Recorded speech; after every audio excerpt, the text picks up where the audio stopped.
F1 2025 is officially underway, and folks, things are already getting spicy. From championship favorites flailing to midfield teams just trying to stay on the tarmac, we've got drama, mechanical mysteries, and the occasional aerodynamic panic attack.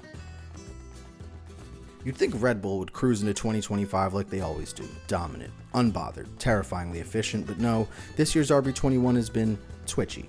Reports of rear instability, erratic responses to setup changes, and even some reliability gremlins crawling out of the carbon fiber. Pierre Wache admitted they're still playing with aero mid-race weekend. That's not confidence, that's confusion. If the Sauber C45 had a personality, it would be hostile coworker in a group project. The car looks stiff, uncooperative, and frankly mean. Rookie Gabriel Bortoletto and Nico Hulkenberg are both clearly struggling. The balance is all over the place, and the pace, let's just say if F1 were a gym class relay, this car would be walking the baton. Sauber 2025, gymnastics level flexibility required. Fernando Alonso insists the car's rear end instability is just track specific, which is exactly what I say when I can't parallel park. It's just this particular curb, I swear. The AMR 25 is fast in bursts, but the lack of consistent grip and reduced running so far hints at more than just bad vibes. And Alonso doing fewer laps than expected, that's a red flag disguised as a green helmet. Ferrari entered 2025 with big hopes, big upgrades, and one 7-time world champion named Lewis Hamilton. But early on, they've admitted things aren't ideal.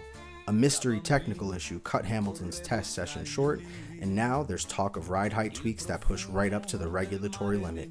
When your setup notebook is titled, "Please don't get us disqualified," you know you're playing with fire.